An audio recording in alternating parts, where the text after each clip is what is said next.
You are welcome to another edition of the Youth Corner. This edition promises to be interesting, educative, and fun. Today we are discussing the 2024 election. We have wonderful people who are come to share their views on some delicate matters when it comes to the election. We have Master Samuel Tampanga Wepia. We also have Master Richard Amo. I mean, they are wonderful people, they are knowledgeable, and we want to just solicit for their views on some topics when it comes to the election.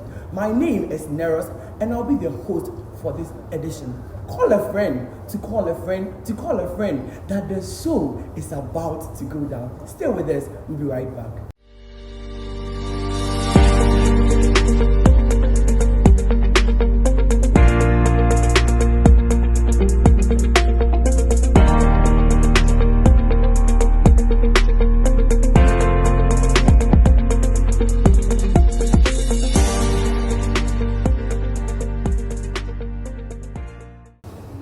Masters, you are welcome. Thank you.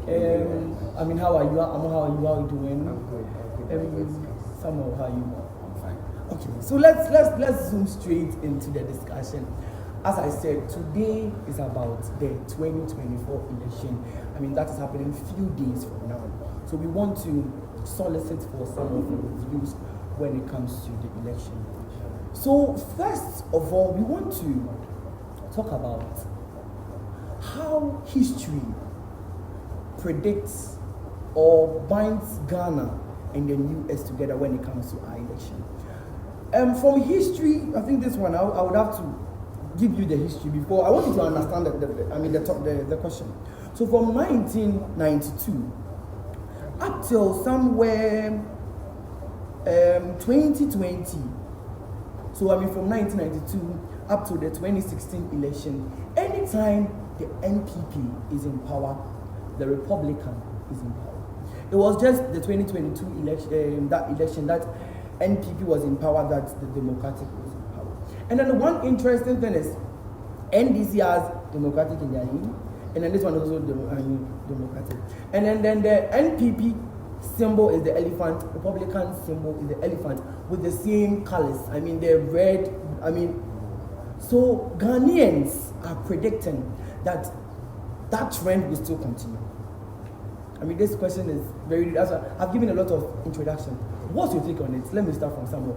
Do you think that trend will continue? That since we have the Republicans in power, NPP is coming in power?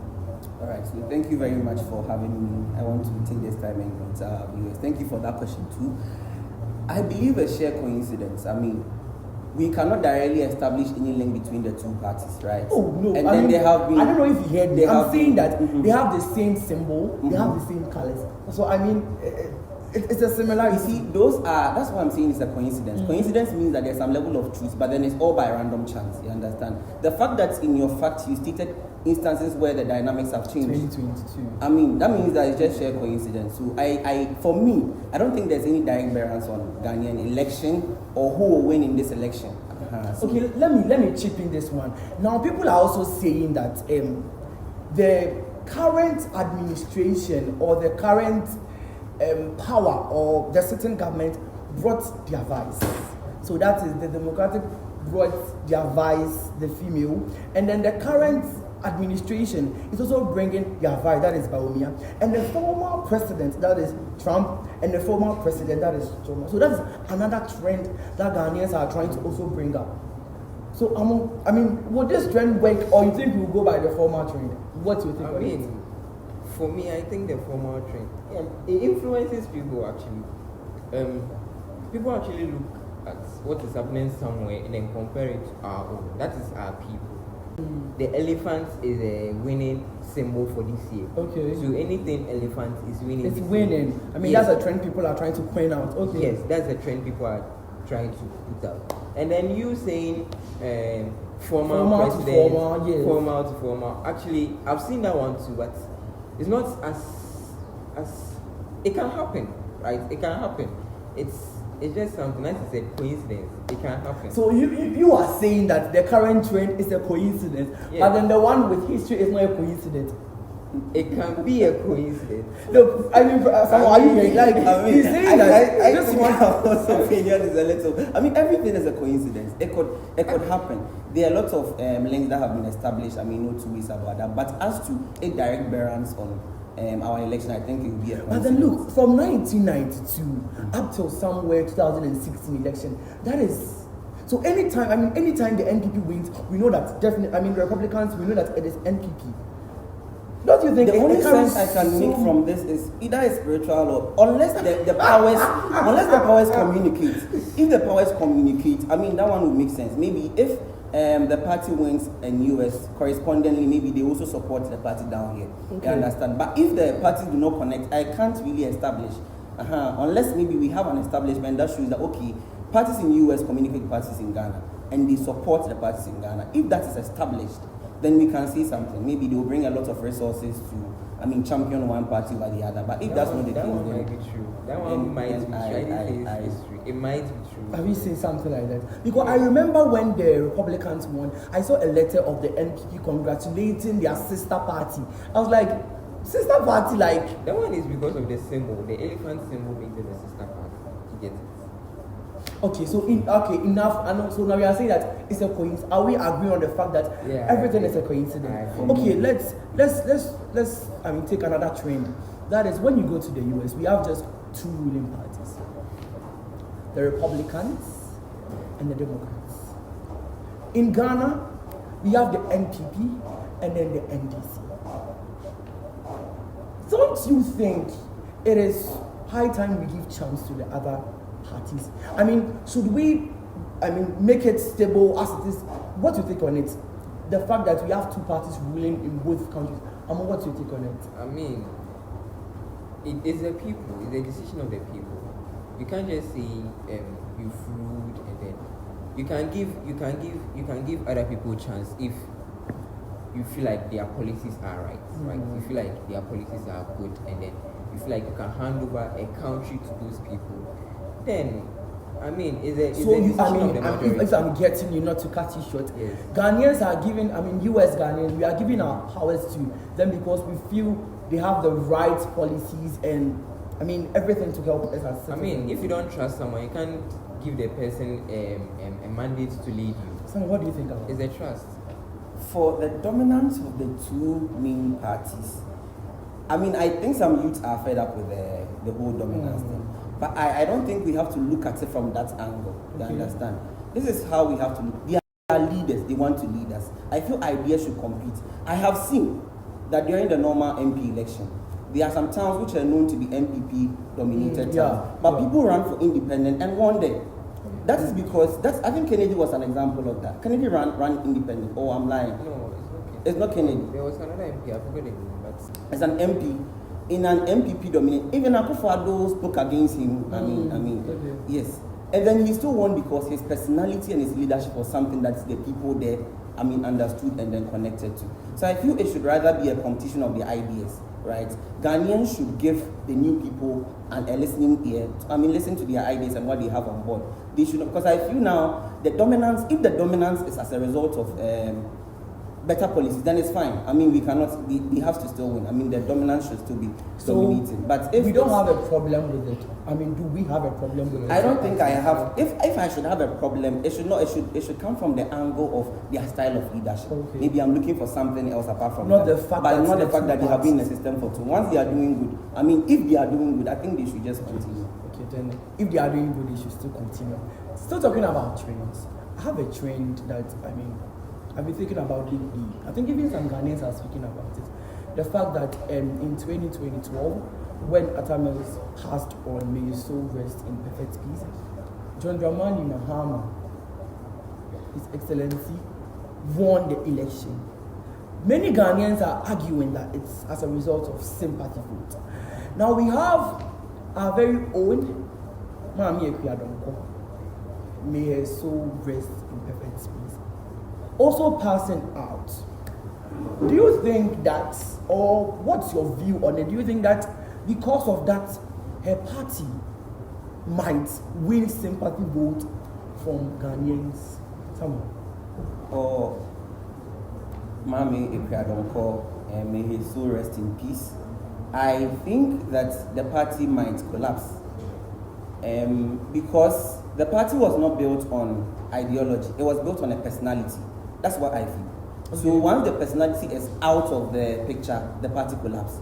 There are parties which are built on ideology. Okay. You understand? So their ideology is past. You understand? But her and then her party was built on her. So in an absence, I don't think anybody is running in place of her again. You understand? Mm-hmm. I think the whole system. But so you are thinking that we are not going to. I mean, Ghanaians are not going to give out sympathy votes because she just won. That is no. I don't see that. I don't see that. Okay. So after she passed, the ballot papers had been printed already. So they gave the party 10 days to present a new candidate, which they failed.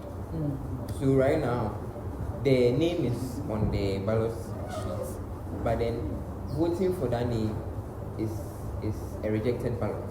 You get it? Okay. So it's just a blank thing that is over there. So you just, the name is there, but you vote for her.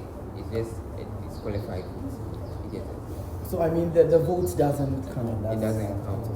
That is really sad. May your soul rest in perfect peace once again. Still on other parties. I mean, now we know that our ruling parties are NDC and NPP. I want us to tackle one of the very prominent independent candidates, Alan.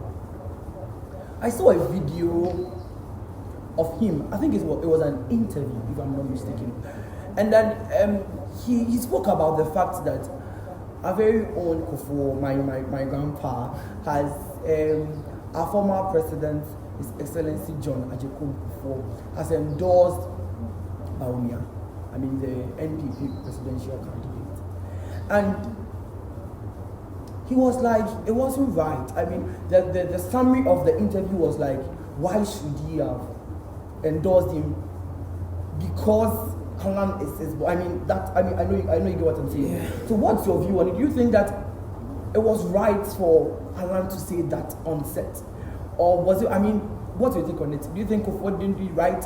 Or Alan could have said better? I mean, what do you think? Let me start with Alan. Okay, so for me, I think it wasn't really necessary for him to say that. Actually, you were part of the party, and then you decided to go independent. Okay. And the person we are speaking of here, His Excellency John Ajekun Kufo, is actually the founder of the New Patriotic Party. So him endorsing someone in his party, I mean, it's something that should happen. Even in our student politics, it happens.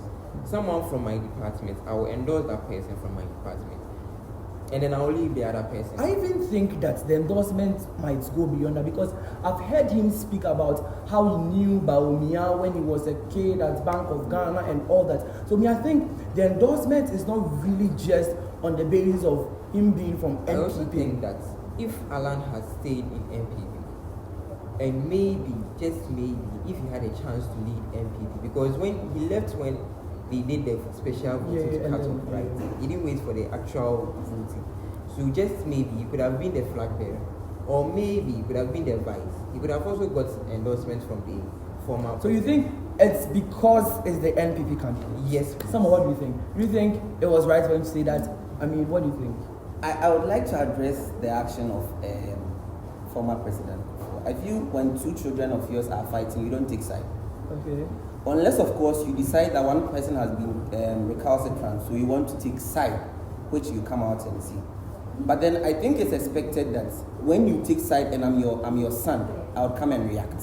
You understand? So I feel I should understand his pain, because he was expecting his father to also stand by him. Who knows, maybe even run his decision by him. Mm-hmm. You don't know what happens in chamber. That's why I'm very careful about criticizing him, because for all you know, before he stepped out, because if he went against his father's will to form a new party, you don't expect him to come and endorse you. But then the fact that you come out later to expecting that he endorse you, he become quiet, means that you still expect some level of sympathy from him. Mm-hmm. You understand? So I feel him coming out to talk is like you have two children, but then you decide to support one against the other. You understand? That is your point at the expense, of the other. Now I want to also tackle the same issue from the political standpoint. I felt people knew he was affiliated to Kufo. I mean, that's a general. His boy. I mean, that's So if he comes and then endorse another person, and you are silent, and then you are not a politician.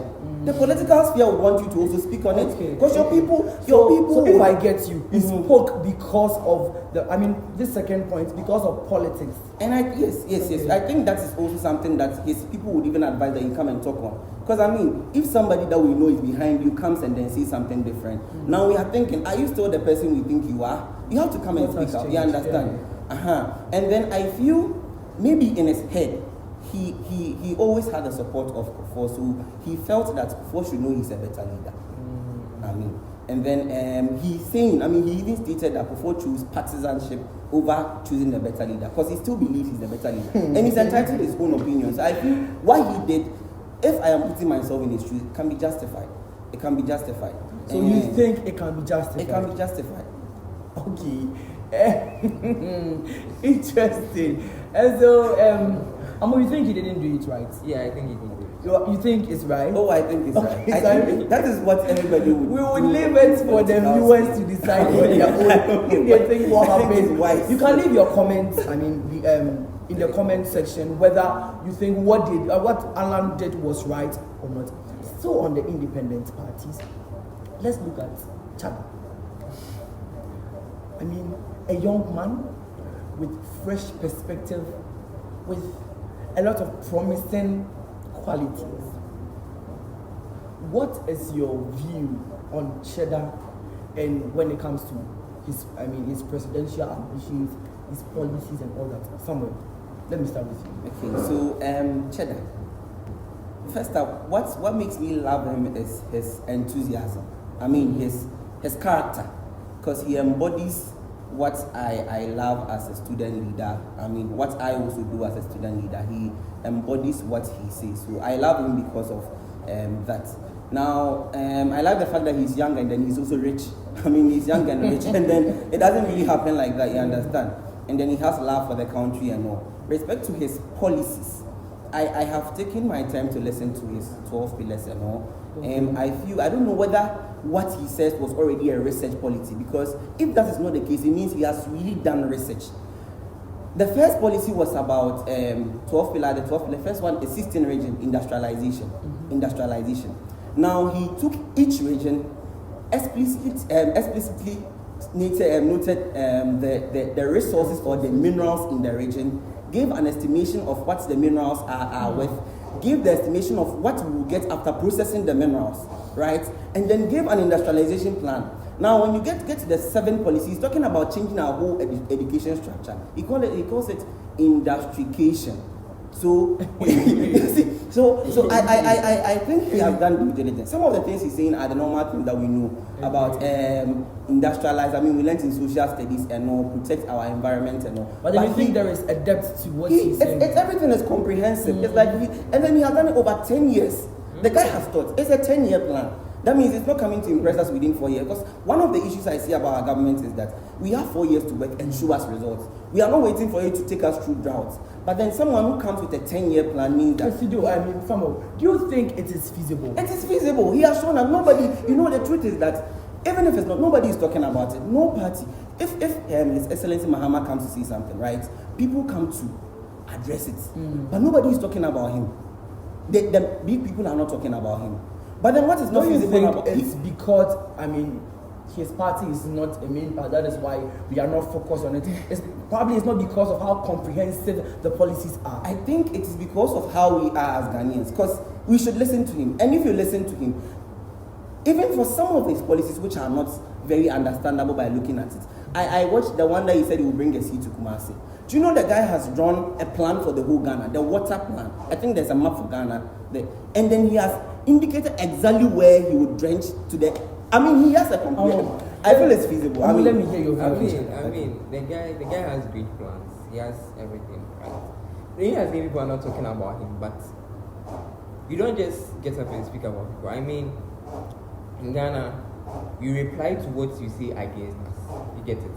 So if the former president Mahama speaks and it's against the MPP, that is when they'll come and reply. Not to catch you, but when free education was a policy being preached, people said it was attack. It's not always about attack. But then mostly, I think I get his point. Mostly, it's about when I'm coming against you. I mean, no, look at this election. 24-hour economy has been completed. Someone talks about it. Both parties are talking about it. It's not attack. People want to, I feel politics is you strengthen your hold and then you weaken your opponent's hold.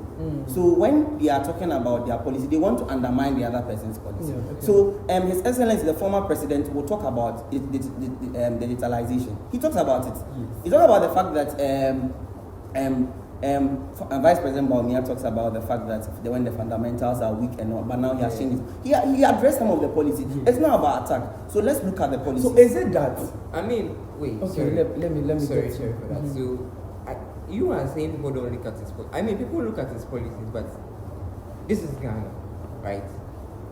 In Ghana, we have the youth and then we have the old age. It is we the youth that are interested in Chede's policies. We will read all the policies. I mean, even don't you think when it comes to policies, it's the more of the youth that do the reading, more of our mothers. They listen, they don't read. Even they listen, more of them are like, I'm NPP. I've heard people say, like in Twi, so Penti, a one NPP Kale Square, I would vote for. And I'm like, that is people's mentality, you get it? But not the majority's mentality. No, I think I would disagree with that. I would disagree with that. During election, majority don't 40%, 80% of the votes have already been decided. There are 40 people in Ghana who always vote for NDC. I mean, that is very 40 true. people vote for NDC. That is very It is true. I think it's a brand. You see, the parties have established themselves to become a brand. Some people, it's part of a family tradition. They pass it on. You understand? Yeah. The leaders are passed on. It's a brand, so people see it as home. People see it as their own. And once people associate with something, a brand, and gets entitled to it, they stick to it through thick and thin. So let's end this part about Cheddar. Let me ask this: do we think that Cheddar has a chance ever in the history of Ghana to be president? Yes, he has a chance, but not this year. What do you also think? I mean, I think not this year. Not this year because he has to get a network, get a minister. But then you think get he has a MPs. chance? Oh yeah, I want us For to. me, he even has a chance without the MPs, without the ministers. But looking at his structure and looking at Ghana's structure, it doesn't tell. He's looking at 10 years. Ghana is looking at 4 years, 6 years difference. You see, in social they told us that we have to get a long-term plan.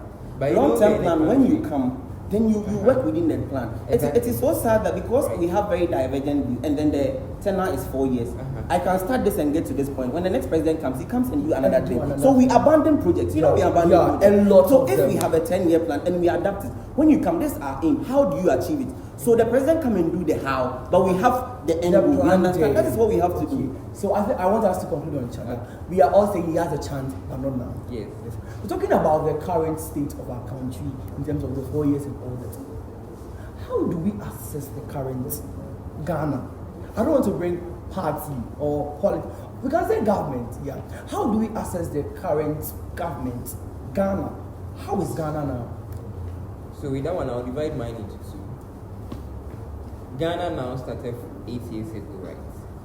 So for the first 4 years, I'll give that Ghana, that 4 years Ghana, an 8/10. Okay. And with this last 4 years Ghana, I'll give it a 6. It's just Reason. 2. Yes, yes. Depreciation, okay. Reason. The first 4 years Ghana was almost a perfect Ghana, almost a good Ghana. City was stable, economy was good, inflation was not bad. Everything was running, every sector was running, everything was perfect. Okay. Until global crisis that people don't want to hear, COVID came in. Okay. Now, COVID came in, we are trying to figure out where we stand, where we don't stand. COVID is leaving. Now another global market issue came, Russia-Ukraine war. It affected everyone globally. I mean, you may disagree with me, but it actually affected us. I think we are putting so much blame on COVID and this. I mean, the war. People think we put blame on it because it is us that don't understand certain Other things. countries are running. I mean, they are also struggling. If you We agree. Exactly. But they are doing well. But then we were not doing well before that thing came. We were picking up, and that thing came, and then we went. It's like you are climbing a hill. I don't know those who drive manual. Oh, they third year and then you don't change downwards, right? And then climb up. You come back and you have to start everything again from year 1. That's what happened to Ghana. But I don't think this type of Ghana has ever been in existence. Or I don't know. I'm young. I don't know. I don't think this kind of Ghana has ever been in existence. COVID has never been in existence. You are putting the blame on. I'm putting the blame on the global crisis. Someone let me hear from you. You're not neutral. No. I mean, he's saying what he knows. He's giving his I'm saying what I'm saying. It's true. Like I buy it. I mean, he's talking as if we have asked the minister to defend the government and then he's saying this. He thinks it is COVID. So I say my view on what he is. No, I'm saying your view to my question. What do you think about what's happening? I don't want to read with numbers, but I think we are at a place that we don't want to be. I feel it could have been worse. But then the government is actually working. It's working because I feel if COVID is hit us that much as they talk about, I don't really know how because I feel sometimes we can also blame some events for some of the things that we couldn't control. You understand?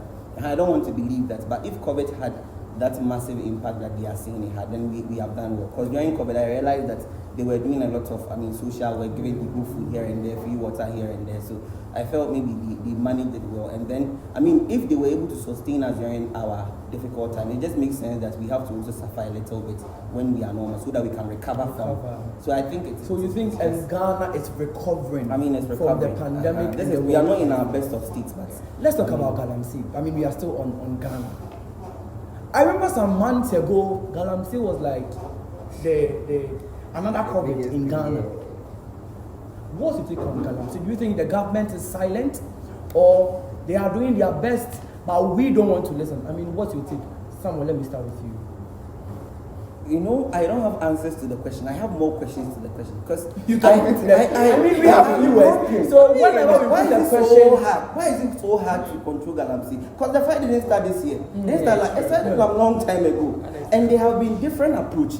They have been very lenient approach. I remember when the former president was there, he was trying to legalize the system and all. So that was a soft approach. When the current president came, the Vanguard, Operation Vanguard. Right? It was aggressive. They were seizing excavators and burning them on spot. And it still didn't work. So which people are the people operating so much so that the government cannot stop them? Like, which people are operating Galamsey? Sometimes I think that even the big people, I don't know them, have a hand in this. Because sometimes it's like, I think we have a problem in USA. Yes, so I'm just saying, I'm not saying it's one person. I'm saying maybe the big people of which we don't know have a hand, because sometimes you don't understand what that's the most sensible reason that we can get. Let's take it from this part.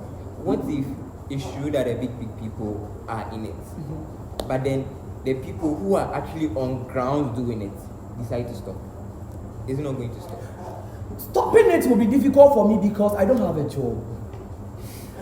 That's what I feed on. That is what So that all those things come together to make me right. Yeah, so if there's a chance, I'll just chip in and go and do it. Don't you also think people who are involved in that one are also greedy? Why you say you don't have jobs, right? There are people who don't have jobs and then actually involved in other menial works like mason and all that, right? How much would I get to take care of my family? We are talking about maybe I'm a parent, I have 4 children I'm taking care of. So back to the point I said, I think people are expecting much money to take care of my family. The money should take care of my family. Your family size should be equal to your pockets, right? No, you can't. You can't be there. Your pocket is not that heavy, and you decide to give birth to 7. They'll come and take care of me. They'll come and take care of me. That is funny. I think we should just. It's the Ghanaians.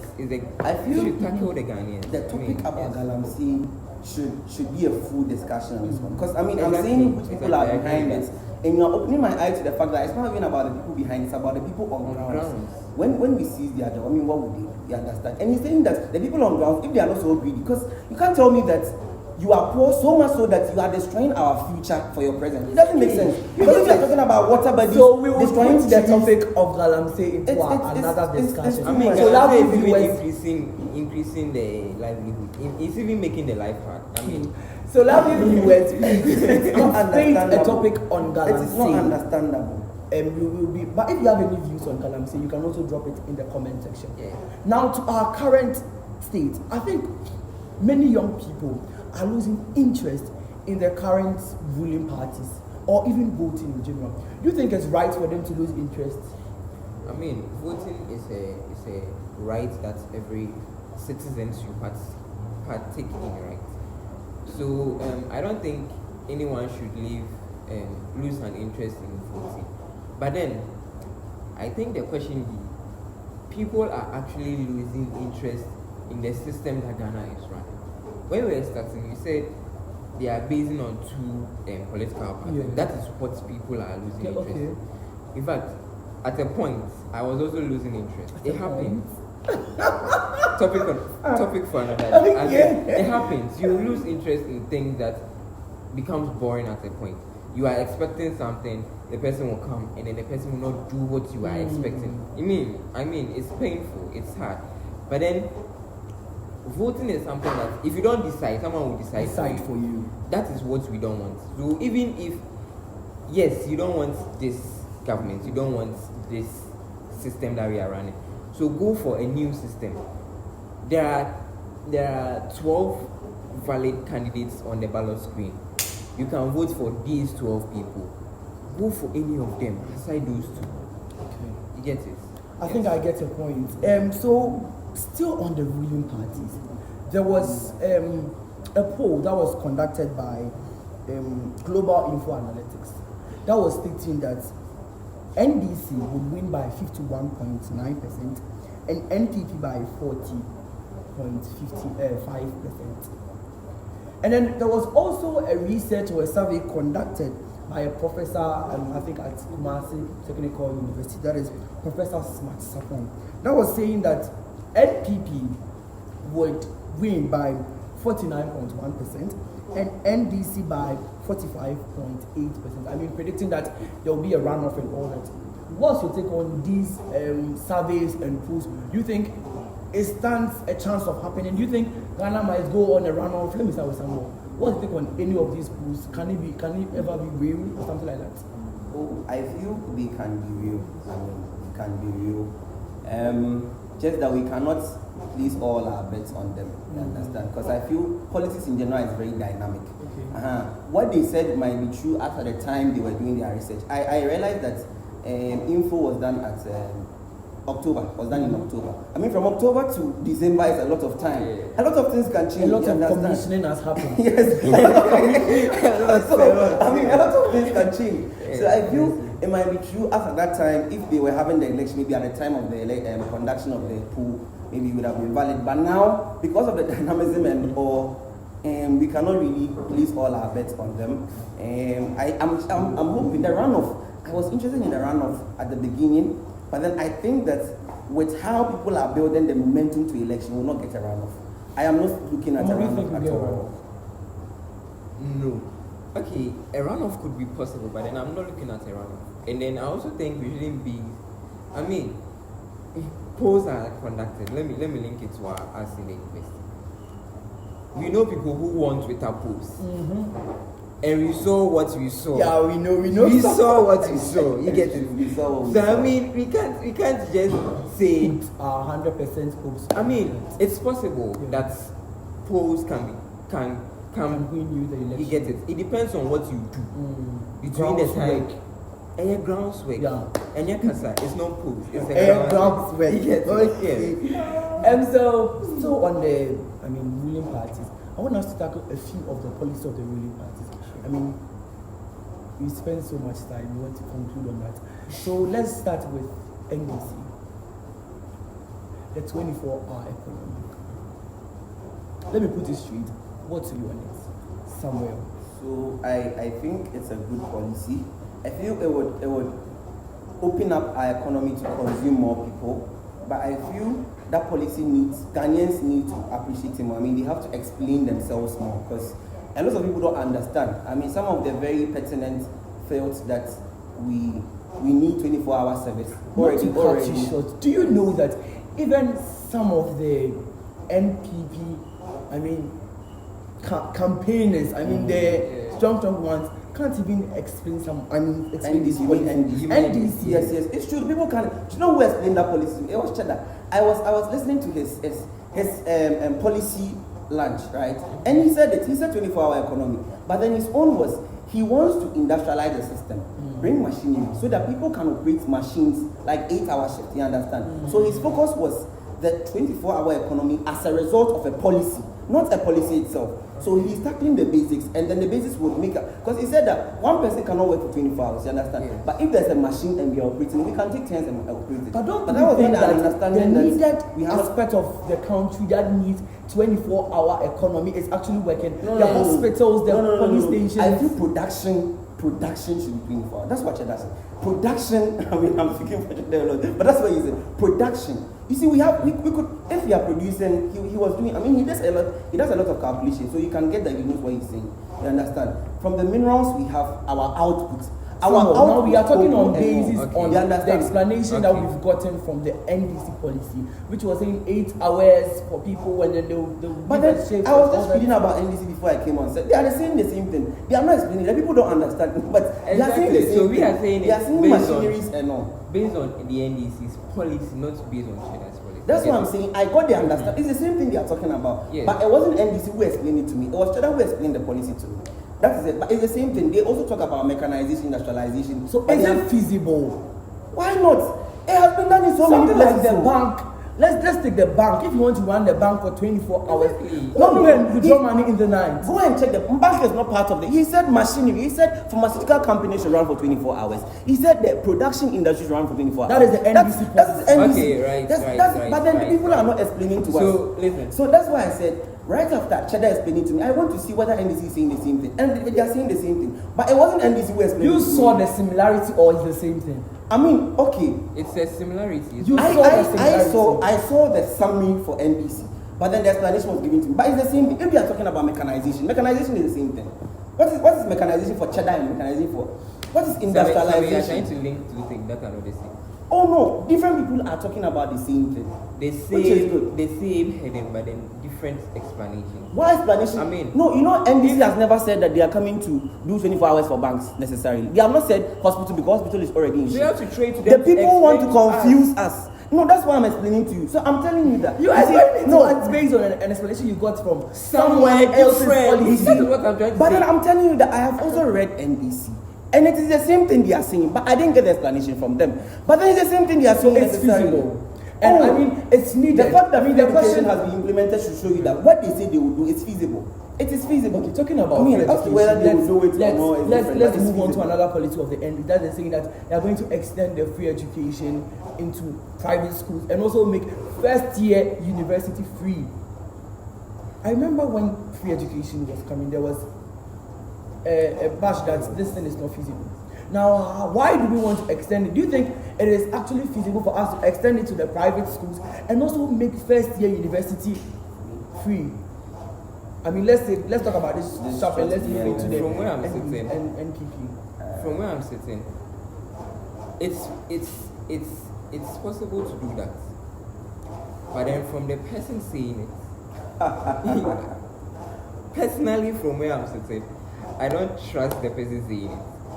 I mean, I'm not getting you. I mean, let's tackle the policy. We are tackling. Do we think the policy is feasible for Ghana? Yes. Why? That policy. First, how many people would come into the university? KNUST. Okay. So just KNUST, look at our number. Maybe it cannot be free. It can be 50-50. Which is possible. It's a wonderful idea. It's a wonderful policy. But then already the government is taking a part of. I mean, that's what I know. It's a public university, so there is actually some part. That is why the private SHS, right? The government can take part and then the parents also take part, which would be a wonderful policy, which will relieve burdens, and a whole lot of people can enter into the university, a whole lot of people can enter into the secondary. People were saying, if you make the first year free, what about the other years, right? I mean, if you make the first year free, it's a whole year, and you are coming from a secondary school where it's also free. So for 3 years, and then if you have attended a government basic school, it's also free. So from basic up to first year tertiary, it has been free. I mean, if you have been investing, if you have been saving, you should be able to pay the fees. Yes, exactly. So that policy, if we look at it very well, if we implement it well, it can work. Okay, yes. Samuel, any view on that? I think that it's a good policy. I mean, it would help people because people need it. I'm a student leader, so I know people really struggle with school fees and all.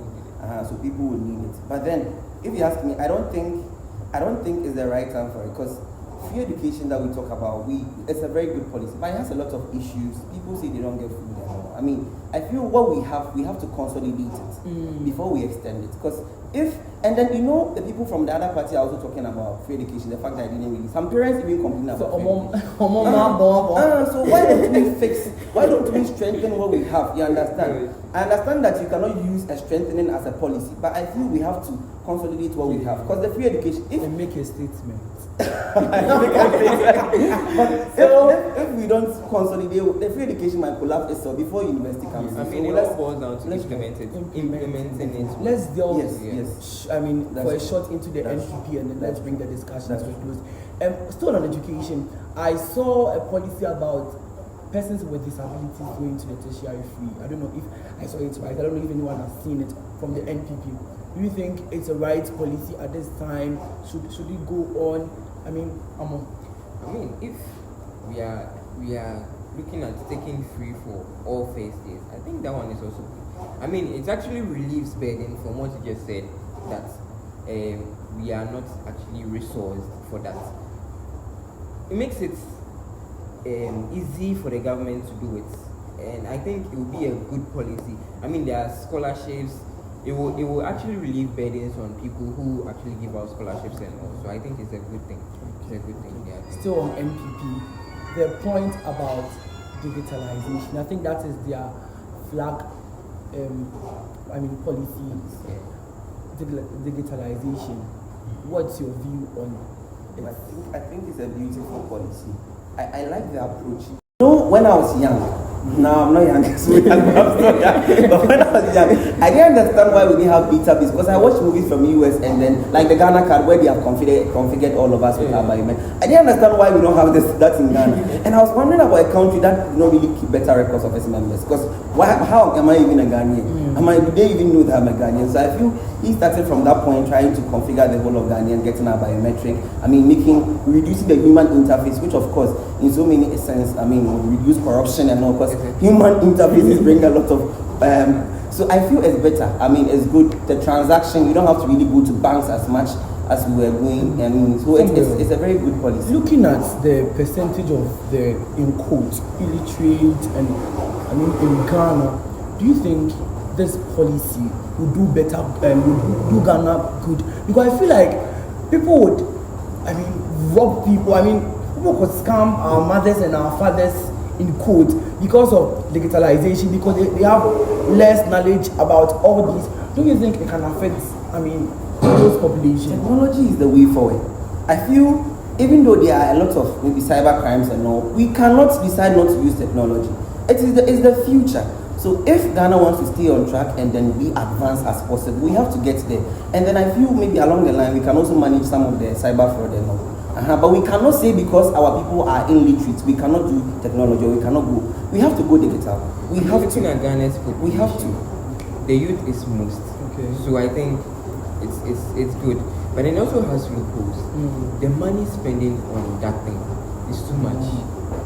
Looking at the money used to open apps, the money used to launch them. Pay the people who develop. I think it's too much. We can use our own resources. There are a lot of computer science students, computer engineering students. They don't trust our people. I mean, that should be that approach. That should be that. Why don't you have a university, Kwame Nkrumah University of Science and Technology, and you cannot just ask to develop an app for you? Why can't we give them a challenge? I mean, computer science KNUST did.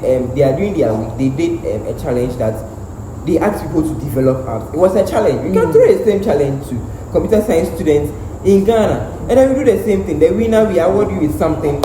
We have the app. We have paid you. We are done. Why don't you look at this approach? So I mean, the money we are spending in some of these, you get it? Because I mean, just even as I was though saying, we have the human race. Do you know people are in Ghana who can do it and do it? Actually, yeah. We have people here. You know, there are people in Ghana who are actually building things that it's happening.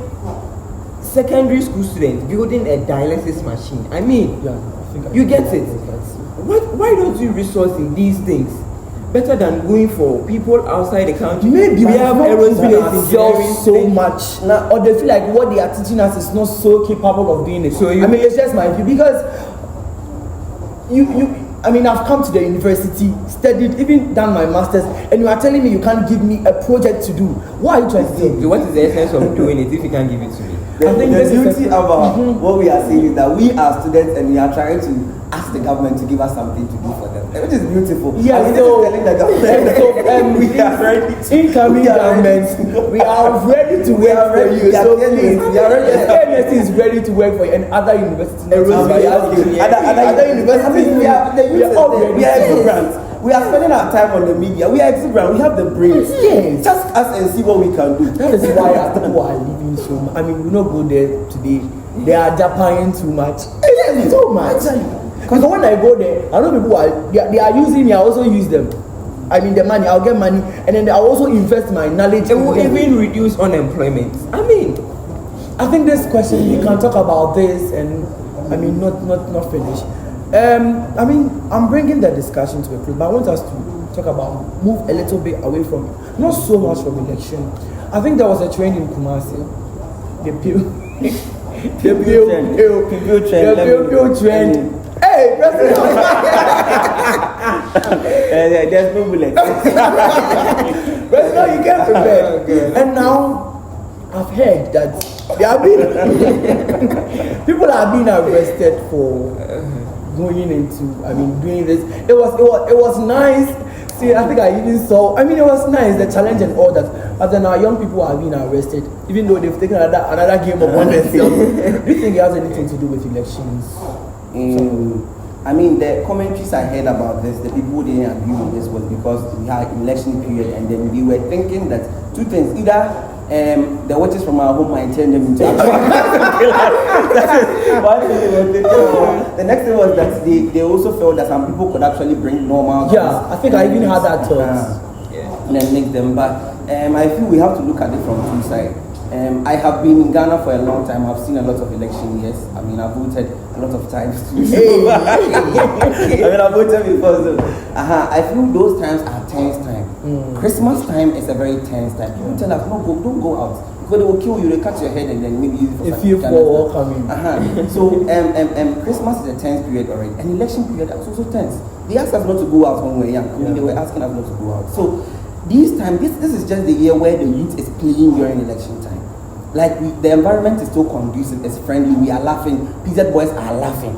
I mean, that's a dangerous place, but they are laughing and they are playing among themselves. Nice. So we can look at it from the positive side that we are trying to break the tension in the atmosphere. We'll go and vote, come back and smile. That is what we want to get. Don't keep us in our rooms, because if the devil will find work for us if you keep us idle. Now you ask us not to use this, fine, we have put it down. You are trying to trace all our steps. Now, if you don't make us use any, we should sit down and think about our problem.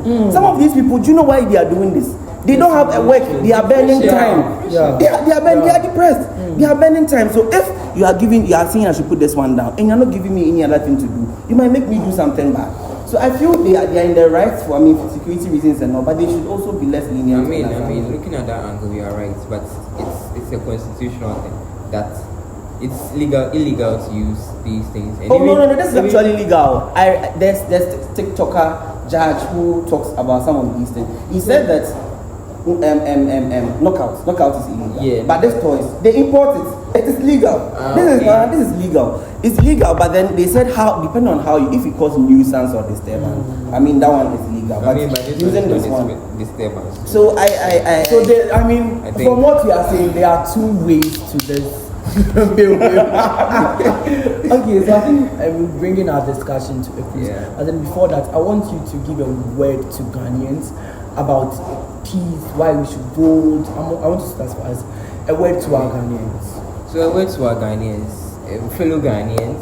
I expected that.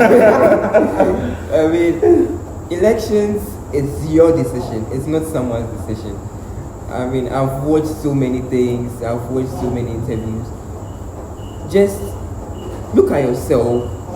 Look at where you are going. Look at where you want Ghana to be. Don't say you sit in your room, don't go and vote. I mean, you can't let someone tell you to go and eat. That one is equal to sitting in your room and not going to vote. I mean, it's the same thing. So let's go out. Let's practice our rights. And yes, peace. Peace is very important. I mean, some of us, if there is chaos in this country, you don't know where we are going. I don't know where I'm going. Maybe some people will fly out, but me, I don't have anywhere to go. So I beg you, even if you time me cry, even if you hit me, I mean, you don't hit Hessa, you don't hit Ghana that much. I mean, you don't hit Ghana that much that you want to cause some chaos or something. So please, let's run a peaceful election.